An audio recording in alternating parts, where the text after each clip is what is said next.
ठीक है। तो देखिए, गतिर भरता प्रभु साक्षी, ये चार शब्दों का अर्थ मैं कल बता दिया था, लेकिन एक बार फिर देख लो। गति, गति अर्थात भगवान को ही वास्तव में हमको अपना लक्ष्य बनाना चाहिए। गति का अर्थ होता है लक्ष्य। और ये बनाना चाहिए सिर्फ कहने की बात नहीं है। वास्तव में अगर किसी को लक्ष्य बनाया जा सकता है और वो लक्ष्य पाया जा सके, तो ऐसा लक्ष्य एक ही है, भगवान। कोई और लक्ष्य आप इस जीवन में बनाओगे संभवतः वो मिलने वाला नहीं है, या कह लो वो पाने लायक नहीं है। क्योंकि बाकी सारे लक्ष्य, आप देखो कोई भी व्यक्ति जो जीवन में लक्ष्य बनाता है, मिलने पर वो तुरंत अपना लक्ष्य बदल देता है।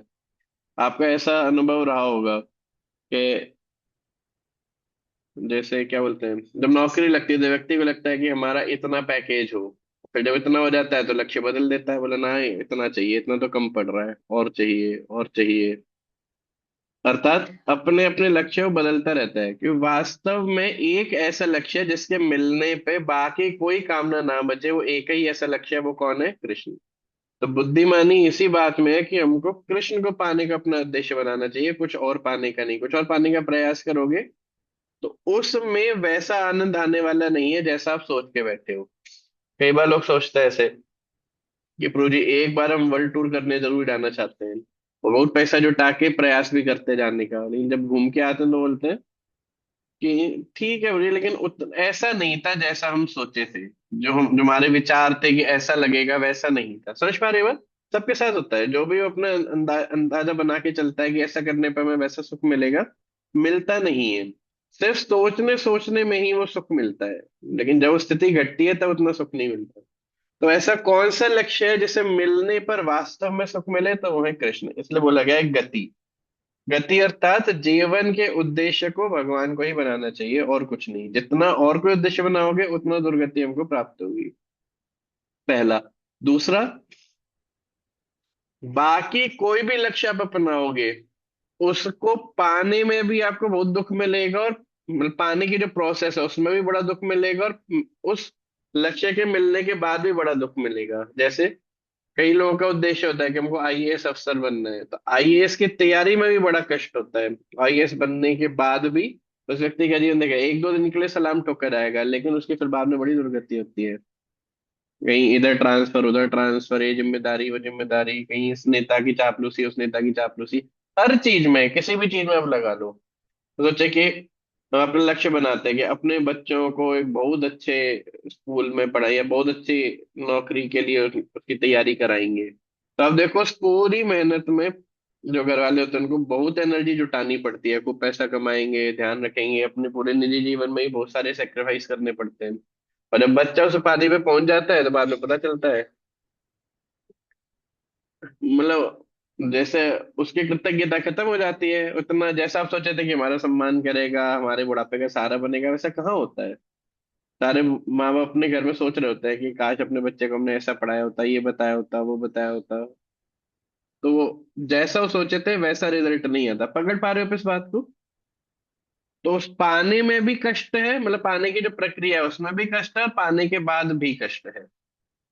लेकिन जब भगवान को लक्ष्य बनाया जाता है तो वो जो मार्ग होता है उसमें भी आनंद आता है, और मार्ग मिल जब खत्म होता है, भगवान कृष्ण मिल जाते हैं, तब भी बड़ा आनंद आता है। कृष्ण है क्लास में, कृष्ण दास।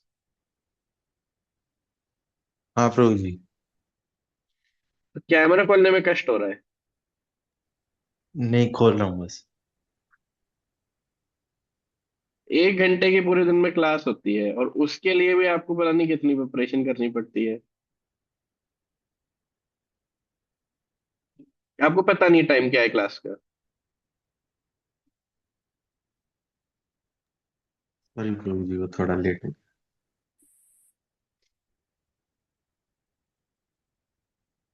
ठीक है, तो हो गया गति। अब आगे देखो भरता।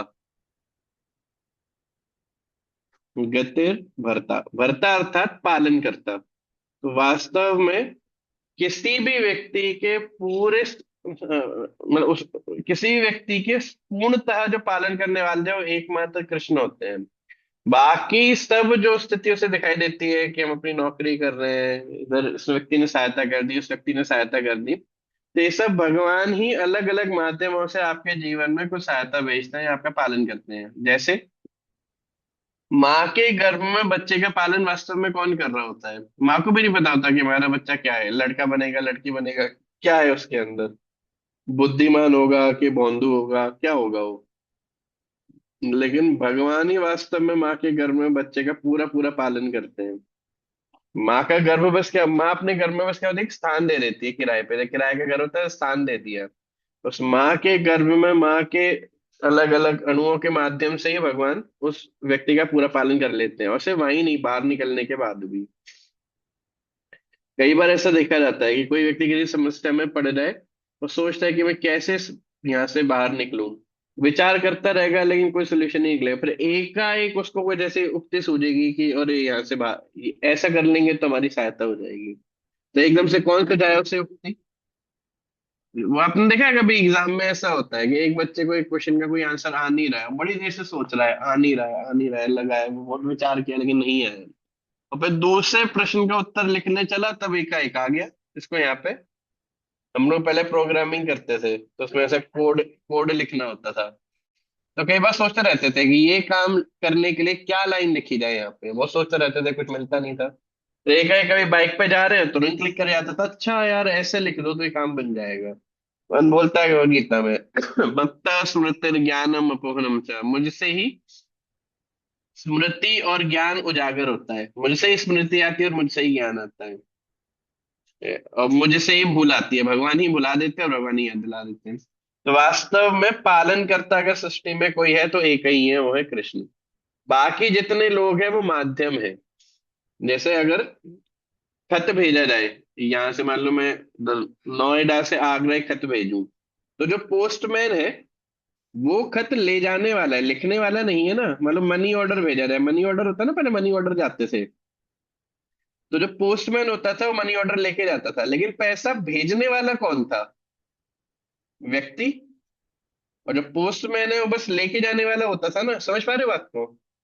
उसी तरह से इस संसार में जितने भी लोग हैं वो आपके जीवन में सहायता लेकर आ सकते हैं, लेकिन सहायता देने वाले वास्तव में भगवान थे। समझ गए? तो हो गया गति, भरता। फिर बताओ प्रभु, प्रभु का क्या अर्थ बताया था मैं, याद है किसी को? कंट्रोलर। हाँ, नियंता। पूरी सृष्टि भगवान के ही कंट्रोल में चलती है, और उसमें भी लिखवाया था कि भक्त और अभक्त दोनों को भगवान कैसे कंट्रोल करते हैं। भक्त के केस में क्या होता है?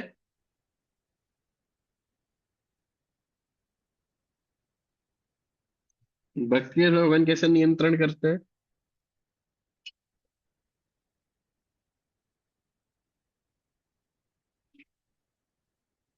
भूल गए आप लोग?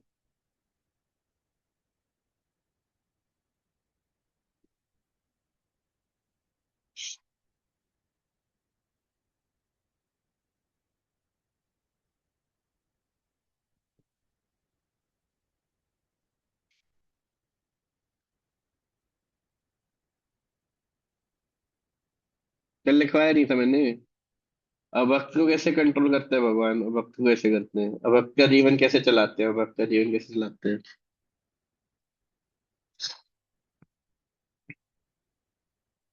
अब भक्त के केस में उसके कर्म के फल के अनुसार काम है, वो कर्म करता है उसके एवज में एक फल मिलता है, और एक कर्म और फल को आपस में जोड़ने वाले भगवान होते हैं। समझ रहे? और जो भक्त होता है उसके केस में क्या होता है? भक्त के केस में भगवान अपने अनुसार उसको, उसका कोई कर्म फल नहीं होता, वो कर्म तो भगवान के लिए करता है, और फल भगवान को जो ठीक लगता है उसके जीवन में कि ऐसा करना चाहिए वैसा करते हैं। बाकी व्यक्ति के जीवन में क्या होता है, कर्म के अनुसार फल मिलता है, चाहे अच्छा हो चाहे बुरा। लेकिन भक्त के जीवन में भगवान को जो ठीक लगता है वो करना चाहिए वो करते हैं। तो दोनों का जीवन इससे चलाते हैं। अरे बोल, आ रहा है समझ में? हाँ जी प्रभु जी। आप आप लोग जी नोट्स नहीं प्रभु बनाते हो? कल में ये सब जी जी लिखवाया था तो किसके लिए लिखवाया था?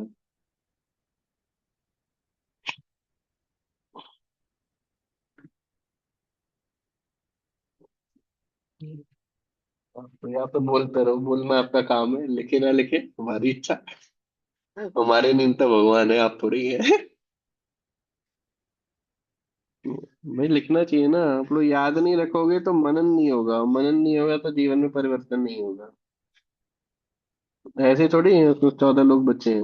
शुरू में कितने आते थे, कहाँ गए सब लोग? अरे खाली बैठ के बस सुनते रहते थे यूं। खाली बैठ के सुनने का थोड़ी देर बाद कुछ नहीं समझ में आएगा, जब कुछ नहीं समझ में आएगा तो फिर सुनना भी बंद कर देगा।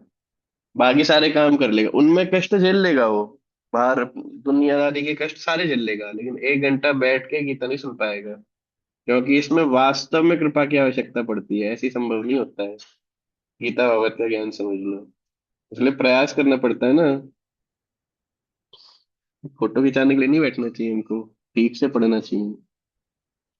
साक्षी, साक्षी अर्थात भगवान ही वास्तव में देखने वाले हैं। अगर आप कोई भी काम करोगे और किस भाव से करोगे, भगवान पूरा पूरा जानते हैं। तो यदि खराब कर रहे हैं, कुछ गलत कर रहे हैं, तुमको ध्यान होना चाहिए कि भगवान देख रहे हैं। और यदि अच्छा कर रहे हैं तो इस बात को, ये अहंकार नहीं, ऐसे दिखावे की वृत्ति नहीं होनी चाहिए, उनको पता होना चाहिए कि भगवान देख रहे हैं।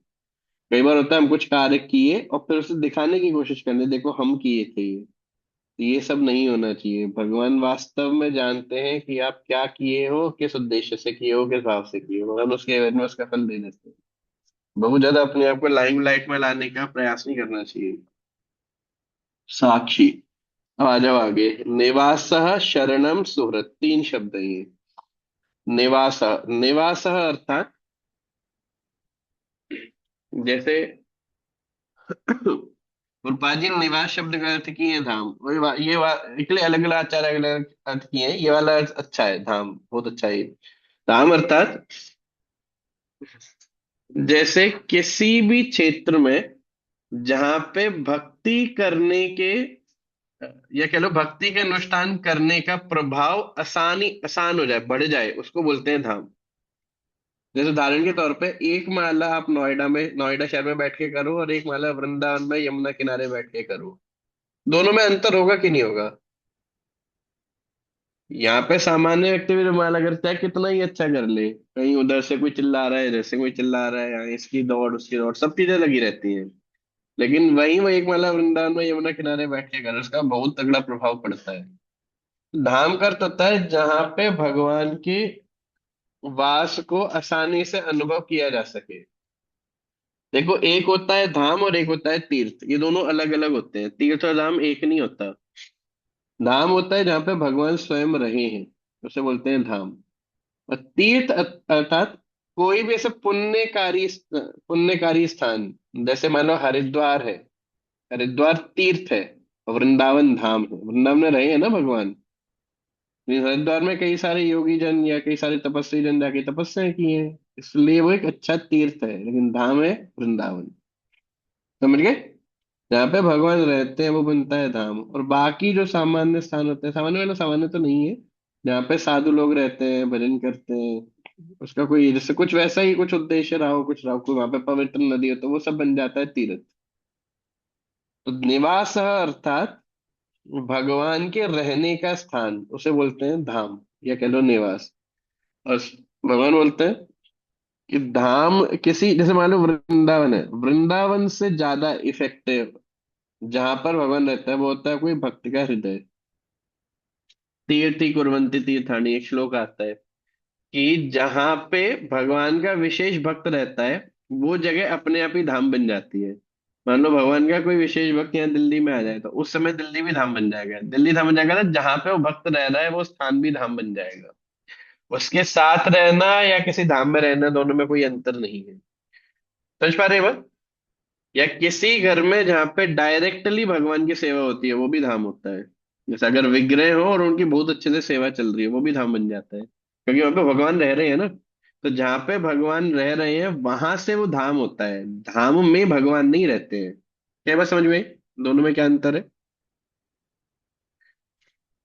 जहाँ पे भगवान रहते हैं वो स्थान धाम बनता है, धाम में भगवान नहीं रहते। आप चाहो तो अपने घर को धाम बना सकते हो। कैसे? अगर आप भगवान की सेवा बहुत अच्छे से करना शुरू कर दो, तो वहां पे भगवान रहना शुरू कर देंगे और धाम बन जाएगा। देखना आपका जप का क्वालिटी अपने आप बढ़ना शुरू हो जाएगा। ये आप एक्सपेरिमेंट करके देख सकते हो अपने घर पे। या किसी पे विग्रह हो या नहीं हो, विग्रह है तो बहुत आसान होता है, विग्रह नहीं है तब थोड़ा डिफिकल्ट होता है, लेकिन किया जा सकता है उसमें भी। जैसे फोटो लगा लेना भगवान की बहुत अच्छे से। और जैसे मंदिर का एक सेटअप होता है, मैं कई बार समझाऊं, उसको वैसा ही बनाओ, जैसे राधा कृष्ण की या गौर निताई की। विग्रह या फोटो, एक बड़ी सी फोटो लगाओ, उसके नीचे गुरु परंपरा और प्रभुपाद जी, ये इतना सेटअप आपके पास होना चाहिए। नरसिंह देव हो ऐसे, ये नरसिंह देव भी मतलब बहुत अच्छा है, ये पूरा एक सेटअप होता है। इतना अगर है, उसको रोज बहुत अच्छे से मतलब सुबह उठा करो, प्रणाम किया करो, नहाने के बाद अच्छे से एक कपड़े से, साफ कपड़े से उन सबको साफ कर दिया करो। वहां पे दिया जलाया करो, अगरबत्ती जलाया करो, भोग लगाया करो उधर। तो देखना कुछ समय में आपको उस स्थान पर ऐसा अनुभव होगा कि वास्तव में भगवान है। और जब आप वहां बैठ के जप करोगे, जब की क्वालिटी भी बहुत अच्छी होगी, क्योंकि वो स्थान अब स्थान नहीं बना, अब वो धाम बनना शुरू हो गया है। समझ पा रहे हैं ये बात? तो जहां पर भगवान की सेवा बहुत अच्छे से होती है, वहां पर भगवान आते हैं, और जहां पर भगवान आते हैं वहां पर धाम होता है। और उस स्थान पर रह के भजन करने से बहुत मतलब उस भजन की गुणवत्ता बहुत अधिक बढ़ जाती है। इसलिए आप देखो, जितने भी ऋषिगण होते हैं, ये ऐसे ही नहीं कि यहाँ दिल्ली में रह के भजन करना है, वो ऐसे स्थान पर चले जाएंगे जो निर्जन होगा, निर्जन मतलब जहाँ पे जन नहीं होते हैं। वहां पे बढ़िया से भगवान का ध्यान करेंगे, सेवा करेंगे, और उसी क्षेत्र को धाम बना लेंगे। लोग हिमालय चले जाते हैं, जंगल में चले जाते हैं। अब जैसे वृंदावन के अंदर, अब आप देखो बहुत ज्यादा भीड़ भड़का इकट्ठा होना शुरू हो गया है। तो मैं देखा बहुत सारे साधु लोग वृंदावन छोड़ छोड़ के जा रहे हैं, चुपचाप वहां से निकल के भी बरसाना चले जा रहे हैं। तो बरसाना में धीरे धीरे भीड़ भड़का शुरू हो गया है, तो कुछ वहां से हट के अयोध्या चले गए। अयोध्या में बिल्कुल पीछे की तरफ जाके रहते हैं ऐसे। तो क्या कहते हैं, जहां वो रहते हैं वहां भगवान का बढ़िया से भजन करते हैं और सेवा करते हैं, और उससे भगवान वहां पर वास करना शुरू कर देते हैं, और इससे वो स्थान धाम बन जाता है। समझ गए? रूपा जी के एक शिष्य थे, भक्ति तीर्थ स्वामी महाराज। ये एक बहुत प्रचलित बात है कि कोई व्यक्ति अगर अपना शरीर धाम में छोड़े तो उसको बहुत अच्छी गति मिलती है। इसलिए ज्यादातर साधु लोग प्रयास करते हैं कि अपना शरीर धाम में छोड़े, अंतिम समय में किसी धाम में, वृंदावन में आ जाए, बरसाने में आ जाए, अयोध्या चले जाए, ऐसी जगह पे जाके छोड़े। लेकिन भक्ति तीर्थ महाराज को इस बात पे, ये जो निवासा शब्द है, इस पर इतना दृढ़ विश्वास था कि जहां पर भगवान की सेवा बहुत अच्छे से हो रही है, वो स्थान अपने आप में ही धाम होता है। तो जब भक्तिजीत महाराज का अंतिम समय चल रहा था, तो अमेरिका में एक स्थान है, उसको नाम दिया गया था गीता नगरी। कुछ तो अलग नाम है, लेकिन उसको ऐसे एक नाम दे दिया था, गीता नगरी। जैसे दीक्षा के बाद व्यक्ति का नाम बदल जाता है ना, मेरा नाम गर्वित था, बदल के गर्ग मुनि हो गया। ऐसे ही जहाँ पे भक्त लोग रह रहे होते हैं, मंदिर बनाते हैं, तो अपने आप में ही उसका नाम बदल देते हैं। जैसे दुबई का नाम है द्वारका, हाँ दुबई का नाम कर दिया द्वारका, आपस में ही ऐसे बात करने के लिए।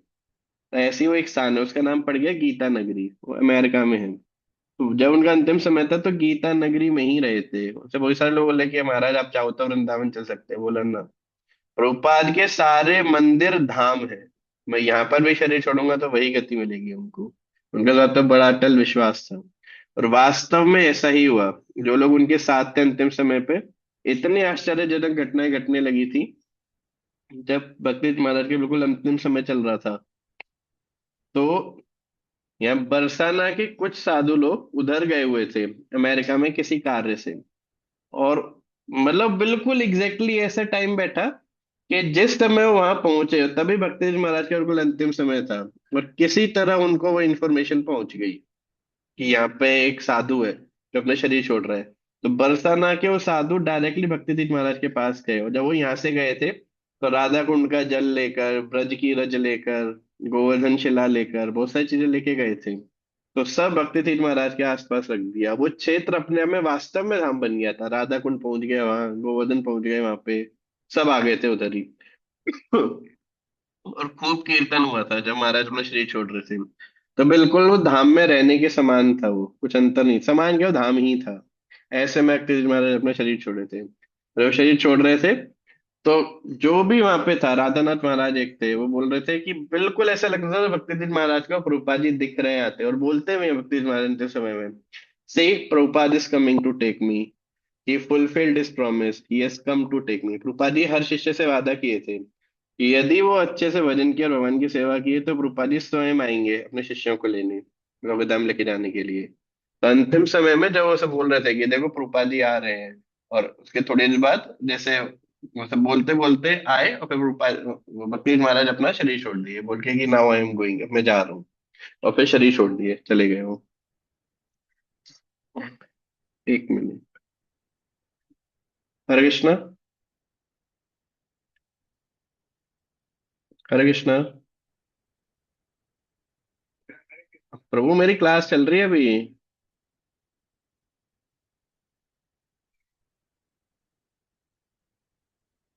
आपकी आवाज नहीं आ रही, उसके तरुणी के नंबर पे बात कर लो। हाँ। हाँ। हाँ, हरे कृष्णा। समझ गया ना। तो निवास, निवास अर्थात धाम, और धाम अर्थात जहाँ भगवान रहते हैं, और भगवान कहाँ रहते हैं, जहाँ पे भगवान की बहुत अच्छे से सेवा चलती है उसको धाम बोलते हैं। ठीक है ना। सामान्य रूप से वृंदावन, अयोध्या, जगन्नाथपुरी, मायापुरी, ये तो धाम है ही, और इनकी पोटेंसी भी बहुत हाई है। लेकिन यदि कोई वहां पर निवास नहीं कर सकता है, तो इसका अर्थ ये नहीं है कि वो धाम में बिल्कुल भी नहीं रह सकता, वो अपने घर को भी धाम बना सकता है। गुरुपाद जी इसका बहुत अच्छा फॉर्मूला दिए हैं। कोई व्यक्ति अपने घर में विग्रह रखे, उनकी बहुत अच्छे से सेवा करे और नाम जप करे, वो स्थान अपने आप में ही धाम बन जाता है। वो धाम से अलग नहीं है। ठीक है ना। मैं कई भक्तों के घरों को जानता हूँ। एक भक्त है, जैसे दिल्ली में ही है। उनके घर में आप जैसे एंटर करोगे, आपको बिल्कुल ऐसा लगेगा आप किसी धाम में धाम में रह रहे हो। बिल्कुल ऐसा उन्होंने बहुत अच्छा अपने घर को सजा रखा है, विग्रह है उनके घर में। लेकिन उन्होंने थर्माकोल से गोवर्धन बनाया है, बहुत सुंदर गोवर्धन है, थर्माकोल से बनाया है उन्होंने। दूर से देखने में ऐसा लगेगा बिल्कुल गोवर्धन की शिला रखी हुई है। बहुत सुंदर है। ऐसे तो ऐसे उन्होंने मतलब बहुत अच्छा अंदर बना रखा है। आप जाओगे हर जगह पे भगवान की फोटो मिलेंगी, लीला बनेंगी अलग अलग फोटो में। बहुत अच्छा अनुभव होता है। ऐसे मैं 3 4 घरों में गया हूँ, बहुत अच्छा लगता है। ऐसे तो आप अपने घर को बना सकते हो। अब गड़बड़ क्या करते हैं लोग, अपने घर में क्या अपनी फोटो लगाएंगे कि हम वहाँ वो सिंगापुर गए थे उसकी फोटो, वो फैमिली फोटो, ये फोटो वो फोटो, बस ये सब लगा होगा चारों दीवारों पे। टीवी लगा होगा बड़ा बड़ा 55 इंच का। तो ऐसे होगा तो फिर वो घर घर वो मतलब घर घर ही लगेगा, घर का मकान लगेगा। धाम अर्थात जहाँ वास्तव में जिस क्षेत्र में भगवान का स्मरण होना शुरू हो जाए, जहाँ भगवान की सेवा चल रही है, ऐसा आपको अपना घर बनाना चाहिए, बहुत सुंदर। ठीक है। विग्रह होने चाहिए उसमें। एक, दो, तीन, चार, या 4 5 जने हैं जिनके पास विग्रह हैं। बाकी लोग भी प्रयास करो। पहले तो बहुत अच्छे से भजन करो। कुछ बहुत बेसिक नियमावली चाहिए होती है विग्रह रखने के लिए। 16 माला जप किया करो। और जैसे प्याज लहसुन नहीं बनना चाहिए घर में, मांस मदिरा का तो मतलब ही नहीं होता। प्याज लहसुन ना हो, और 16 माला जप करो। और विग्रह ले सकते हो, और विग्रह लेके भगवान की सेवा करो। 30 40 मिनट लगते हैं सुबह सेवा करने में। सबको करना चाहिए। हरे कृष्णा ठीक है प्रभु जी। जी। बीच बीच में कभी कभी माला जैसे मिस हो जाती है तो उससे तो कोई प्रभाव नहीं पड़ता इस चीज का। मिस हो जाती है मतलब 16 नहीं होती पूरी। कई बार ऐसी स्थिति बनती है कि 16 नहीं हो पाती है रात तक भी। हम्म। नहीं, प्रयास करना चाहिए कि ऐसा ना हो। क्योंकि ये जो संकल्प है गुरु को दिया गया संकल्प है। विग्रह सेवा से ज्यादा जरूरी होता है नाम जप। क्योंकि गुरु कोशिश जी तो से करते वादा हैं उसी का प्रभु जी। किया था। कोशिश तो करते हैं पूरी पूरी, हाँ। लेकिन फिर वो एक दिन मिस हो गई तो फिर दूसरे दिन चली जाती है वो। हाँ, नहीं, उसका रिएक्शन आता है। वो अभी नहीं आएगा। जब भजन में निष्ठा आने लगेगी ना, तब उस समय भजन करने में कुछ अवरोध आएंगे। जैसे आप नाम जब बहुत अच्छे से करना चाहते होगे, लेकिन बहुत तेज बुखार आएगा। या जैसे कुछ भी ऐसा होगा कि आपको उस पर्टिकुलर अनुष्ठान को करने में बहुत ज्यादा रुकावट आएगी। वो रुकावट कब आती है, जब आप एक समय पे जैसे भक्ति के अनुष्ठानों के प्रति कुछ अपराध बुद्धि रखोगे। तो जब आप वास्तव में करना चाहोगे, तब वो अपराध निकल के आते हैं। तो मतलब प्रभाव पड़ा, इसलिए गुरु को खासकर गुरु जो आज्ञा दे उनका उल्लंघन नहीं करना चाहिए, उसका रिएक्शन थोड़ा ज्यादा होता है। भगवान से प्रार्थना करो, मान लो एक आध बार हो गया तो प्रार्थना करो कि आगे से ना हो, और पूरा कॉन्शियस हो जाओ कि कम से कम वो नियम जो हमारे गुरु जी हमको दिए हैं वो ना टूटे। वो टूटेंगे तो उसका ज्यादा रिएक्शन होता है। ठीक है। जी प्रभु जी। हाँ। हाँ। इसका अर्थ ये नहीं है, जैसे इसमें कभी कभी ऐसे सोचा जा सकता है कि रिएक्शन मतलब हमारे जीवन में अमंगल होगा। अमंगल कभी नहीं होता है। मतलब अमंगल का अर्थ बस ये है, जो मैं बोल रहा हूँ कि खराब होता है, खराब का अर्थ ये है जैसे आपको भगवान का प्रेम पाने में थोड़ी समस्या बढ़ जाएगी। लेकिन भौतिक रूप से अमंगल नाम का कुछ नहीं होगा कि एक्सीडेंट हो जाएगा, कैंसर हो जाएगा, ये हो जाएगा वो हो जाएगा, ये सब चीजें नहीं होती हैं। वो तब भी बहुत अच्छा है। इसका एक श्लोक आता है भागवतम में। अ,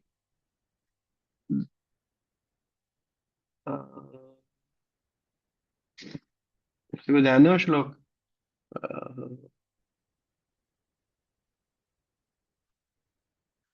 कि अगर सारे धर्मों को बहुत अच्छे से पालन कर भी लिया, नहीं, हाँ, भजन के लिए मान लो अपने स्वधर्म को छोड़ा और फिर भी भजन ठीक से नहीं कर पाया अपरिपक्वता के कारण। कैसा है वो श्लोक? ना ना ना। हम्म, हम्म,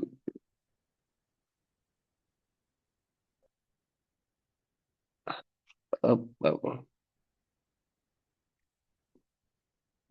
क्यों? परिपक्वता ना होने के कारण अगर उसका पतन हो जाता, नारद मुनि बोलते हैं ये, तब भी उसका क्या घाटा हुआ?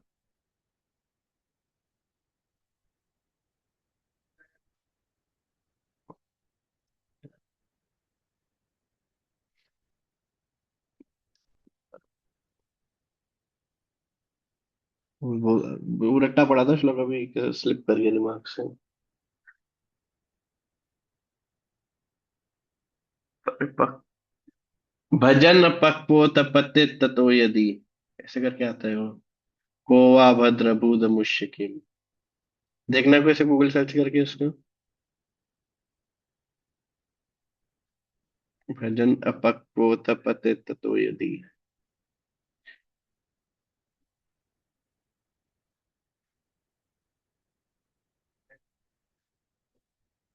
को वा ताप तो बजता।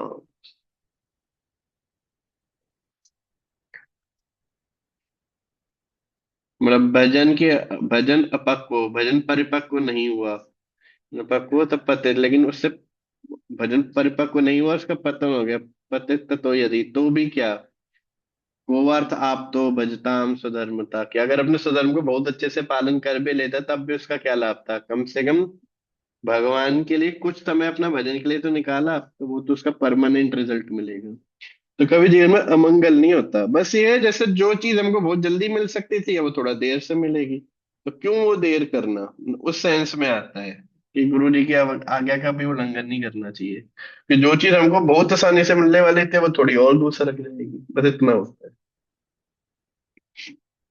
चलो ठीक है।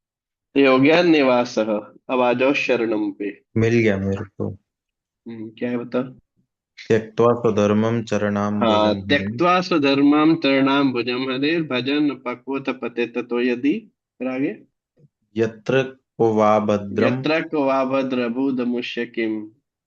को वार्थम आप्तो वा भजतां आर्तो सुधर्मतः। भजताम स्वधर्मतः। तो त्यक्त्वा स्वधर्माम तरणाम भुजम हरे, भगवान हरि के चरणों का भजन करने के लिए त्यक्त्वा स्वधर्माम, अपने स्वधर्म को भी त्याग दिया, घर छोड़ दिया उसने, कि ठीक है भाई, घर वाले अपने आप देखेंगे, हम तो भगवान का भजन करेंगे।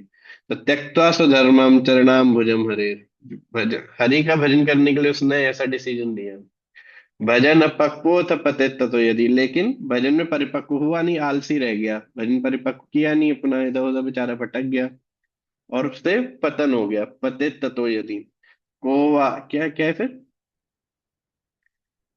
यत्र वाभद्र यत्र भूत को मुष्य किम। वा- तो अभद्र, तब भी क्या उसका अभद्र हो गया? यत्र को वाह अभद्र अभूत अमुष्य किम, क्या उसका ऐसा अभद्र हो जाएगा, क्या खराब हो जाएगा?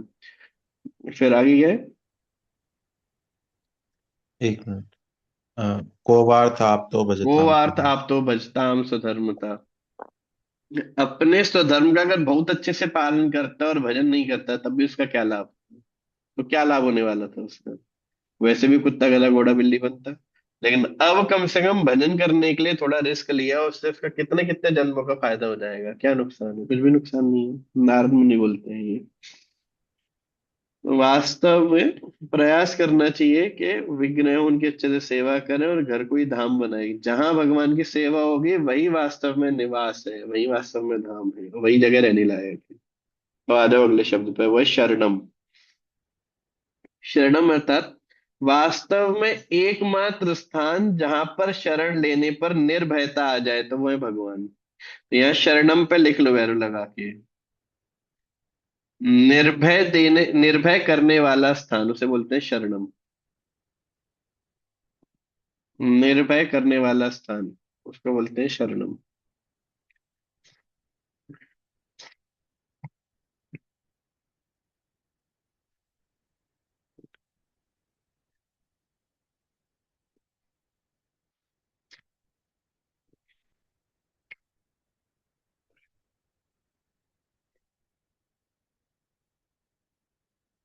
लिख लिया। तब एकमात्र स्थान जहां पे हमको निर्भयता मिल सकती है वो भगवान कृष्ण की शरण ही होती है। आप इस संसार में किसी और का सहारा लेने का प्रयास करना आपको हमेशा डर बना रहेगा। लेकिन जो भगवान का विशेष भक्त होता है उसको किसी बात का डर नहीं होता। वो यमराज से भी नहीं डरता, मृत्यु से नहीं डरता, किसी से नहीं डरता वो। लेकिन इनके भगवान के अलावा किसी का भी सहारा लेता है, कंपनी का, बच्चों का। आजकल देखो, जो माँ बाप है अपने बच्चे के सहारे बैठे रहते हैं कि बच्चे हमारे बड़े होंगे, बुढ़ापे का सहारा बनेंगे, ऐसा होगा वैसा होगा, बहुत घबराए घबराए रहते हैं।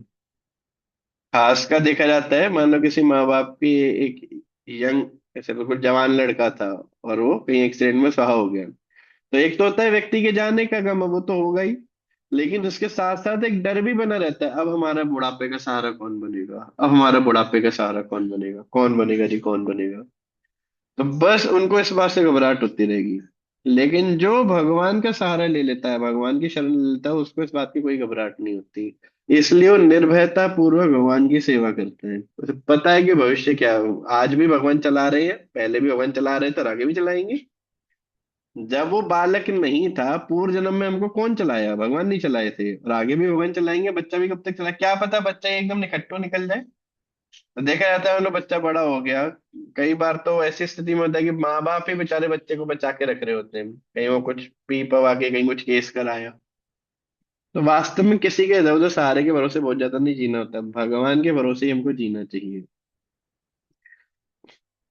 ऐसे एक भक्त था, तो बता रहा था कि उसके घर वाले इस बात से दुखी हैं कि यदि वो, मतलब वो ब्रह्मचारी बनना चाहता था, कि अगर वो ब्रह्मचारी बना तो फिर घर वालों की रक्षा कौन करेगा, घर वालों को कौन चलाएगा आगे। मतलब मान ले तेरा शरीर अभी सुहा हो गया होता, फिर कौन चलाता उनको। और फिर कहते, फिर नहीं चलता, वही उसी समय खत्म हो जाते हो। ये तो मन की अपनी अपनी अपनी अपनी विचार शक्ति होती है। जिसको वास्तव में भगवान पर भरोसा हो, उसे पता होता है कि किसी भी स्थिति में भगवान चला लेंगे। ये बात 9वें अध्याय के 22वें श्लोक में भगवान बताएंगे भी, कि वास्तव में अगर कोई व्यक्ति इस संसार में आपका सहायता कर रहा है तो भगवान ही है। बस अलग अलग माध्यम से करते हैं, तब कोई और माध्यम ढूंढ लेंगे। एक भक्त को हम जानते हैं, ब्रह्मचारी बन गया हो, तो उसके माता पिता की वो इकलौती औलाद थी, इकलौती संतान थी। अभी ब्रह्मचारी बन गया पिताजी, लेकिन उसके माता पिता बहुत अच्छे हैं, वो भी खुद बहुत अच्छा भजन करते हैं, बहुत अच्छे भक्त हैं वो। तो जब लड़के ने बोला कि मैं ब्रह्मचारी बनना चाहता हूँ, तो माँ और पिता दोनों बहुत खुश हुए। और ऐसे मतलब वो सोचा कि यार मेरे माता पिता दुखी होंगे, बोले कि बहुत खुश हुए। और उसको खूब प्रोत्साहन दिया, आशीर्वाद दिया कि जा बेटा तू बहुत अच्छी दिशा में जा रहा है, तो इस दिशा में चल रहा है, कोई पीछे मुड़ के मत देखना, इसी ऐसे ही चलना आगे। अब ये सोचा कि अपने माता, ये पूछा भी क्या आपको डर नहीं है, मान लो मैं चला जाऊंगा फिर आपका बुढ़ापे में कौन क्या करेगा, कैसे करेगा। बोला तो अभी भी कौन सा कि तू करा था, तो भगवान ही तो उसे करा दे रहे थे, बाद में किसी और से करा देंगे। और वास्तव में देखा गया कि उन्होंने एक लड़का भगवान को दिया, उसके एवज में जैसे बहुत सारे ब्रह्मचारी जो मंदिर के ब्रह्मचारी थे वो उनको अपना माता पिता मानते हैं। माता पिता मतलब बिल्कुल वात्सल्य की दृष्टि से देखते हैं। तो अगर घर में किसी को मान लो बुखार हो जाए, माँ को बुखार हो जाए, तो मंदिर से 2-3 ब्रह्मचारी जाते हैं, उनको लेके हॉस्पिटल में ले जाएंगे, पूरा इलाज कराएंगे, फिर घर छोड़ के आएंगे। मंदिर में कोई प्रोग्राम होता है तो चले जाएंगे, उनको लेके मंदिर में लेके आएंगे, पूरा अच्छे से सारा प्रोग्राम कराएंगे। मतलब उनको ये लगता ही नहीं है कि हमारा लड़का चला गया, उनको लगता है एक दिया तो कई सारे वापस मिल गए। और ये तो मैं प्रत्यक्ष कई सारे घरों में देखता हूँ, जिनके बच्चे बहुत अच्छे भक्त बन रहे हो, एक व्यक्ति भगवान को दिए और उसके एवज में कई सारे भगवान वापस कर देते हैं, और लोग संभालो इनको। तो कभी नुकसान नहीं होता है। वास्तव में प्रयास करना चाहिए हमको कि हम भगवान की ही शरण लें, भगवान की शरण लेने में कभी घाटा नहीं होता, फायदा ही फायदा होता है। और भगवान को छोड़ के किसी की भी शरण लोगे, किसी की भी सहायता लोगे, वहां सब जगह पे आशा टूटेगी। 9वें अध्याय के 12वें श्लोक में भगवान ये बात बताते हैं, मोह आशा, सारी आशाएं व्यर्थ हो जाती है उस व्यक्ति की जो भगवान के अलावा किसी और से, या भगवान के अलावा किसी और चीज की आशा करता है, वो सब व्यर्थ होती है, वो सब टूटती है। आज नहीं तो कल देर सवेर सब नष्ट होती है। और आपकी वही होंगी, विचार करके देखोगे तो पता चलेगा। इसलिए भगवान के अलावा किसी और को ऑप्शन में रखना ही नहीं चाहिए कि ठीक है, बैकअप प्लान नहीं बनाने चाहिए। वास्तव में भगवान को ही अपना प्राइमरी प्लान बनाना चाहिए और उन्हीं की सेवा करनी चाहिए। उसके लिए किसी को भी स्वाहा करना पड़े तो कर देना चाहिए। हाँ, जिम्मेदारियों से नहीं भागना चाहिए भगवान के नाम पे। जिम्मेदारी जब तक है उनको निभाते रहो बहुत अच्छे से। लेकिन अगर जिम्मेदारी भक्ति में अवरोध बन रही है तो जिम्मेदारी छोड़ के भक्ति पकड़ लेना चाहिए। जिम्मेदारी पूरी हो जाएंगी, अब इनमें छूटेगा कुछ भी नहीं। लेकिन जब तक साथ में है, मतलब जब तक आप भक्ति करते करते जिम्मेदारी का निर्वहन कर सकते हो तब तक करते रहना चाहिए, क्योंकि वो भी भगवान द्वारा दी गई है। समझ गए? इसमें ये तो नहीं दिमाग में आ रहा है कि यार ये तो बड़ा गैर जिम्मेदार वाली बात है, गैर जिम्मेदारी वाली बात है ये गैर जिम्मेदारी नहीं है। ये सबसे बड़ी जिम्मेदारी को समझना है। समझ गए? उदाहरण के तौर पे मान लो कोई व्यक्ति फौज में भर्ती हो और इंडिया पाकिस्तान के युद्ध छिड़ जाए और वो इकलौता बेटा है अपने घर का, तो बताओ उसे क्या करना चाहिए? माँ के साथ रहे या जाके फौज में भर्ती होके उधर युद्ध लड़े? तो अब क्या, ट्रेंड इतना अच्छा चल रहा है तो सब बोल देते हैं नहीं नहीं पुलिस से वो देश की सरहद पे जाके लड़ना चाहिए। वो ट्रेंड है ना, अभी ट्रेंडिंग है, ये बातें बहुत अच्छी लगती हैं। वही काम वास्तव में उसे कई गुना ज्यादा इम्पोर्टेंट एक साधु कर रहा होता है। वो तो एक सरहद पे जाके लड़ रहा है, ये व्यक्ति कितने घरों की रक्षा कर रहा है, एक साधु। अब देखो, जो भक्त लोग प्रचार करते हैं, मतलब कई बच्चों को सुसाइड करने से, मांस खाने से, मदिरा पीने से, डिप्रेशन से, एंग्जाइटी से, फ्रस्ट्रेशन से, कई घरों में जो झगड़े चल रहे हैं, तलाक की स्थितियां आ रही हैं, उन सबसे रक्षा कर लेता है सिर्फ भजन सिखा के। भाई, युद्ध तो कितने सालों में होता है? आपने अपने जीवन में कितने युद्ध देखे हैं बताओ? भारत पाकिस्तान के, भारत के कितने युद्ध देखे? एक आध दो युद्ध कभी हुए होंगे। तो साधु तो रोज कर रहा है कभी इस घर में युद्ध चल रहा है, कभी उस घर में युद्ध चल रहा है, कभी उस घर में युद्ध चल रहा है, सबके यहाँ जाके बेचारा रक्षा कर रहा है। तो अगर ऐसे युद्ध में कोई अपने घर का एक बालक दे दे, या खुद बन जाए उसमें जाके कि हम भी फौजी हैं प्रभुपाद जी की सेना के, लड़े, तो देखो कितना बड़ा काम कर रहा है। तो वास्तव में यदि कोई भगवान की शरण लेता है तो उसकी ये शरण लेने की जो इच्छा होती है वो व्यर्थ नहीं जाती है।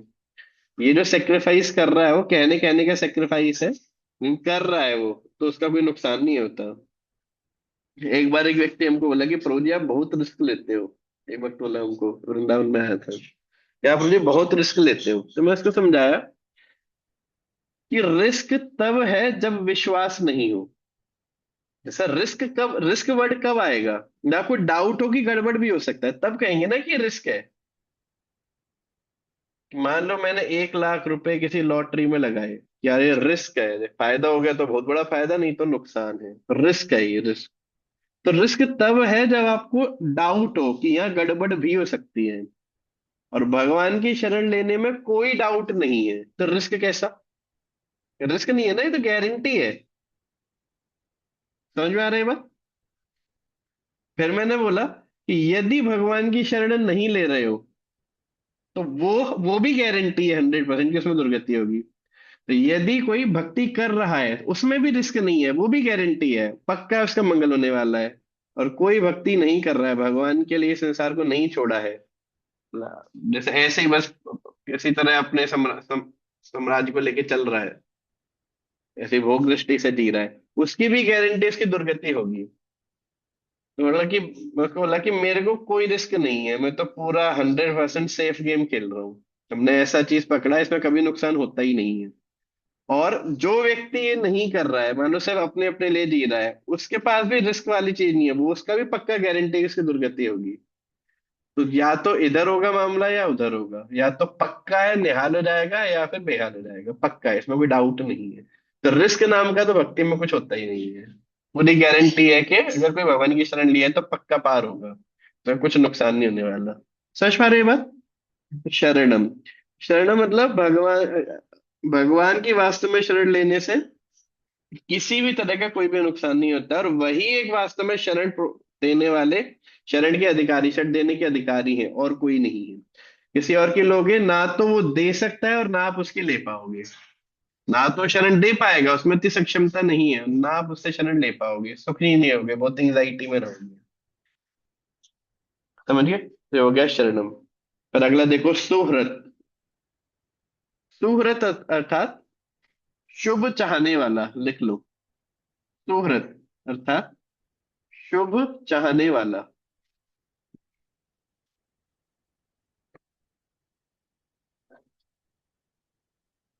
और इसको दूसरे शब्दों पे मित्र भी कहते हैं। मित्र अर्थात जो आपका अच्छा चाहता है, सुहृत। भगवान वास्तव में आपका मंगल चाहते हैं, और उस मंगल को लाने के लिए कुछ करना भी पड़े तो करने को रेडी रहते हैं, आपको कभी अकेला नहीं छोड़ते। आप देखो, यदि एक पति पत्नी आपस में बहुत प्रेम करते हैं, जबरदस्त प्रेम करते हैं, लेकिन पति बोले, ये हुआ था मृगारी के साथ, ये बात हुई थी। मृगारी,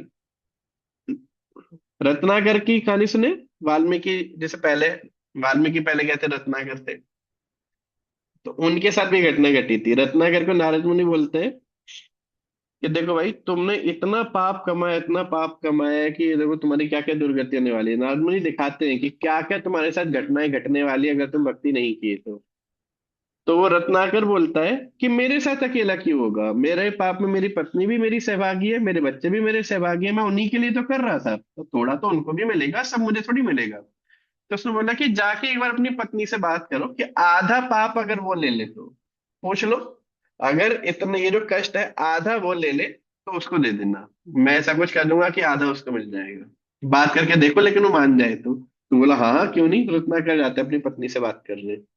ये देखो भाई, मैं इतना जानवरों को काटता था, मारता था, तुम सभी के लिए तो काटता था। बोला हाँ हाँ, हमारे लिए काटते थे, हमारे लिए आप बहुत कुछ करते थे, ये वो खूब उसकी बड़ाई करते हैं। बोलता है कि अभी मेरी नारद मुनि से बात हुई है, ये जितना पाप था, ये अगर मैं चाहूं और मेरी पत्नी चाहे तो थोड़ा सा हिस्सा उसको भी दिया जा सकता है। तो बोलते नहीं बिल्कुल नहीं, मैं कुछ भी नहीं लूंगी पाप। बोलो तुम्हारा धर्म था हमारा जीवन यापन करना, अब तुम देखो तुमको कैसे करना था, पाप में कुछ भी नहीं लूंगी, तुम किसी और तरीके से करो, मैं क्यों लूं तुम्हारा पाप। तुम मना कर दिया, और रत्नाकर पूरे देखे एकदम हैरान हो गया कि ऐसे कैसे।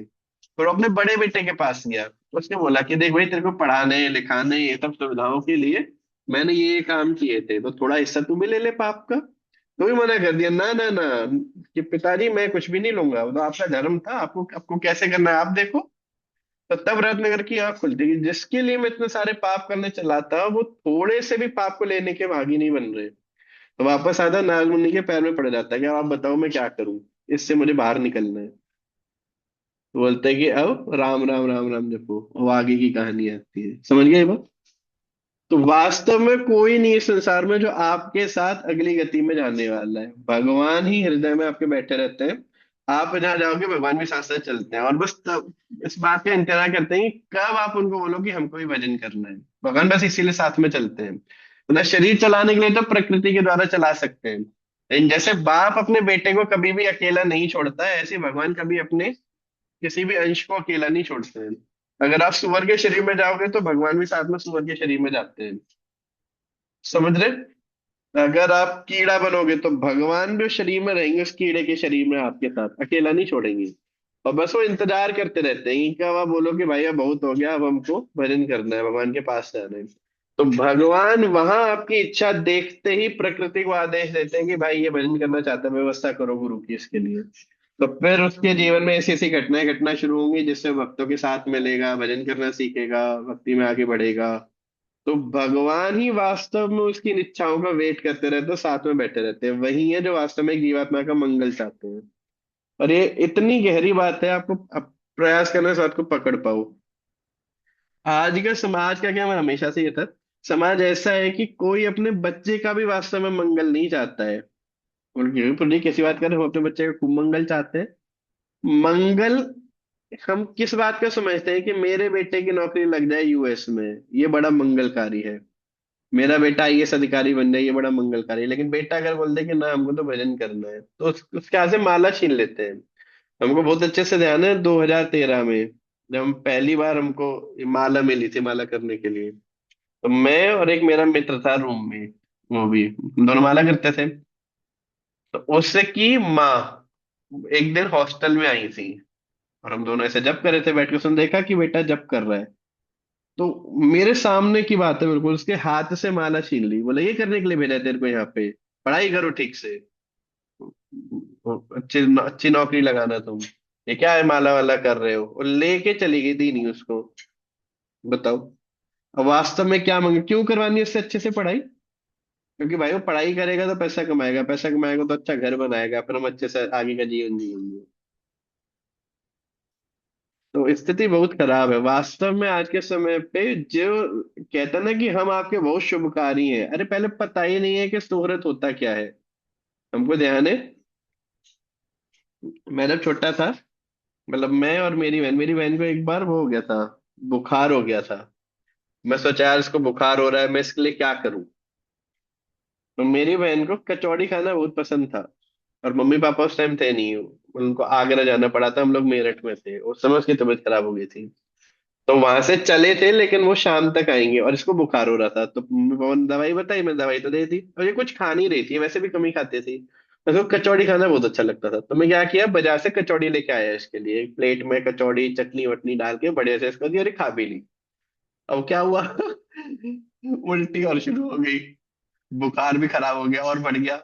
मैं बुखार में तला हुआ नहीं खाते ना, तो मैं चाहता तो उसका मंगल था कि बहुत अच्छा हो, लेकिन ज्ञान नहीं था ना कि इसका मंगल कैसे होगा, वैसे इस संसार की स्थिति है।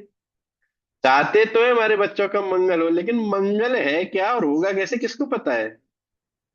वो मंगल करने वाले वास्तव में भगवान ही है, आप ज्यादा से ज्यादा प्रार्थना कर सकते हो, तो उतना कर लो, और प्रयास करो कि कोई व्यक्ति भगवान की शरण ले ले, यही वास्तव में उसके लिए बहुत मंगलकारी है। और भगवान ही है जो वास्तव में वो मंगल उसके जीवन में ला सकते हैं। यदि किसी के जीवन में भक्त है, सेवा करने की इच्छा है और सेवा करने की स्थिति है, परिस्थिति है जिसमें वो सेवा कर सकता है, यही वास्तव में उसके लिए सबसे मंगलकारी है, इसका लाभ उठा लेना चाहिए। पर आज की ऐसी स्थिति है, घर वाले दोस्त यार कोई, हर कोई चाहता है उसको भक्ति से बाहर खींचना, अंदर भेजना नहीं। ज्यादा नहीं, ज्यादा थोड़ा किया करो, बहुत ज्यादा नहीं करना है, अपना काम धंधे पे ध्यान दो, उस पे ध्यान दो, उस पे ध्यान दो, बस इसी में लगे रहेंगे। ठीक है बाकी सारी चीजें करना है, लेकिन बाकी सारी चीजें भक्ति छोड़कर नहीं करना है। बाकी सारी चीजें इसलिए करना है ताकि भक्ति ठीक से चलती रहे। भक्ति करने के लिए खाने पीने की जरूरत पड़ेगी, तो उसके लिए पैसा चाहिए, बस के लिए हम पैसा कमाते हैं। लेकिन लोग भक्ति को रखते हैं बिल्कुल लास्ट प्रायोरिटी पे, और बाकी सारी चीजों को एकदम, कि पैसा कमाना, इधर उधर जाना, कपड़ा खरीदना, शादियां करना खूब बड़ी बड़ी, उसको अपने जीवन का लक्ष्य बना के रखेंगे। और कोई इस दिशा से अलग चलने का प्रयास करेगा तो उसको टांग पकड़ के खींचेंगे, नहीं नहीं नहीं नहीं, तुम अलग कैसे जा रहे हो, तुम भी मरो, हम भी मर रहे हैं, तुम भी मरो, हम तो डूबे हैं सनम, तुम्हें भी ले डूबेंगे, मतलब दोनों की दुर्गति कराते हैं। लेकिन अगर किसी की बुद्धि में बात आ जाए कि नहीं हमारे जीवन का लक्ष्य भगवान है, तो ऐसे व्यक्ति की भगवान बहुत सहायता करते हैं, अच्छे भक्त भेजेंगे। इसलिए भगवान को सुहृद कहा गया है, कभी भी व्यक्ति को अकेला नहीं छोड़ते। हम लोग कितने सारे उल्टे काम करते हैं। एक दिन मैं इसी विचार कर रहा था, इतनी व्यवस्थाएं देने के बाद भी हम थोड़ा बहुत भी भजन करने के प्रति सीरियस नहीं होते हैं। ना माला ठीक से करेंगे, ना ग्रंथ ठीक से पढ़ेंगे, गीता होगी, सब कुछ है, लेकिन फिर भी नहीं करते, लेकिन फिर भी भगवान हार नहीं मानते। वो फिर कुछ ना कुछ भेजते रहेंगे, किसी के माध्यम से कुछ कथा सुनवा देंगे, कुछ बात सुनवा देंगे, कुछ ना कुछ करते रहेंगे, हार नहीं मानते। और हम ऐसे, अगर हमारा बच्चा नालायक निकल जाए तो घर के बाहर निकाल देते हैं उसको निकल जा तुम, दुखी कर रहे हैं उसे। होता कि नहीं होता है माँ, बेटा अगर उल्टा निकल जाए तो घर वाले उससे वो बेदखल कर देते हैं, बोला बेदखल कर दिया हमने अपनी औलाद को, नालायक निकली। लेकिन भगवान कभी ऐसा नहीं करते, वो प्रयास करते रहते हैं उसको ठीक करने का, बार बार बार बार बार बार, कितने जन्मों से कर रहे हैं और आज भी करें। आज भी हमारे जीवन में कोई भक्त आ रहा है, इसका अर्थ है कि भगवान अभी भी हमसे हार नहीं माने हैं। और करोड़ों जन्मों से हम भगवान को निग्लेक्ट कर रहे हैं, करोड़ों जन्मों से। सोचो आज मैं मान लो दीपशिखा माता जी है, दीपशिखा माता जी का फोन ना उठाऊं, या फोन उठाए तो ऐसे उल्टा गाली दे दूं, कुछ से डांट दूं, तो कब तक फोन करेंगी? एक दिन, दो दिन, चार दिन? बोला यार प्रभु जी बड़ा नखरे खा रहे हैं, छोड़ो उनको, जीवन पर्यंत तो कभी शक्ल भी नहीं देखेंगी। लेकिन भगवान के साथ करोड़ों जन्मों से हम ये करते हुए आ रहे हैं, करते हुए हर बार निग्लेक्ट करते हैं, कभी सेवा ठीक से करते नहीं है, सेवा करने की इच्छा भी नहीं आती। देखो बगल में वृंदावन है, जाके मिलने की भी इच्छा नहीं होती कि चलो यार चले जाए, बहुत टाइम हो गया। ससुराल चले जाएंगे, मायके चले जाएंगे, बच्चे के पास चले जाएंगे, बच्चे के पास मुंबई पटना जाने कहाँ कहाँ पहुंच जाएंगे, लेकिन बगल में वृंदावन नहीं जा पाएंगे। तो भगवान को कितनी बार हम निग्लेक्ट कर रहे हैं, लेकिन भगवान फिर भी हार नहीं मान रहे। बोला कोई बात नहीं, टेढ़ा है पर मेरा है, जैसा भी है है तो मेरा ही। कुछ ना कुछ वो भेजते रहते हैं भक्तों को, कुछ कथा सुनवा देंगे कहीं से, कुछ ना कुछ करते रहेंगे, प्रसाद भेज देंगे कहीं से, कृपा देते ही रहते हैं। समझ पा रहे हो? तो वास्तव में सुहृद कौन हुआ? भगवान ही है और कोई नहीं है। एक साधु बोलते हैं कि भगवान की इसी बात पे मैं रीझ गया कि इतने जन्मों के बाद भी वो मेरे को छोड़े नहीं, तो हमने सोचा है जब इतने जन्म मैंने बाकी सबके लिए दे लिए, तो एक जन्म चलो ऐसे भगवान के लिए भी दे दूं जो कभी हमको छोड़े नहीं। इसलिए हमने सोचा कि इस जीवन में पूरा जीवन भगवान के लिए जिएंगे, इसलिए मैं साधु बन गया। ऐसे एक साधु थे, बोले थे। रूपा जी बोलते थे, you have given so many lifetimes to so many people, just give one lifetime to Krishna and see the difference. लेकिन इतने सारे जन्म इतने सारे लोगों के लिए तुमने दे दिए, एक जन्म कृष्ण के लिए दे दो, एक, और फिर देखो क्या अंतर होता है। ठीक है, तो ये हो गया शरणम सुहृत।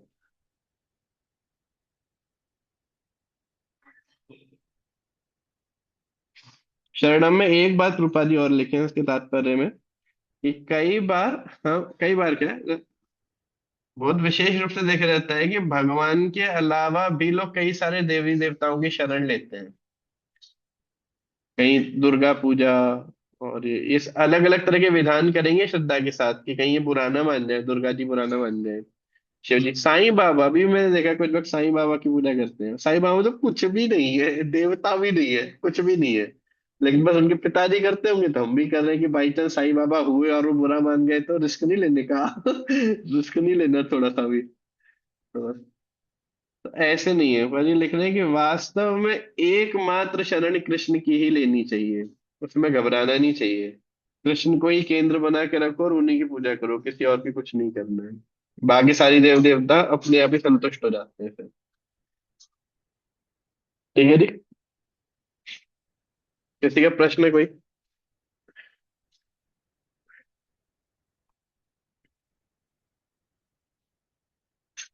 ठीक है। हरे कृष्ण। प्रभुपाद की जय, श्रीमद् भगवद गीता की जय।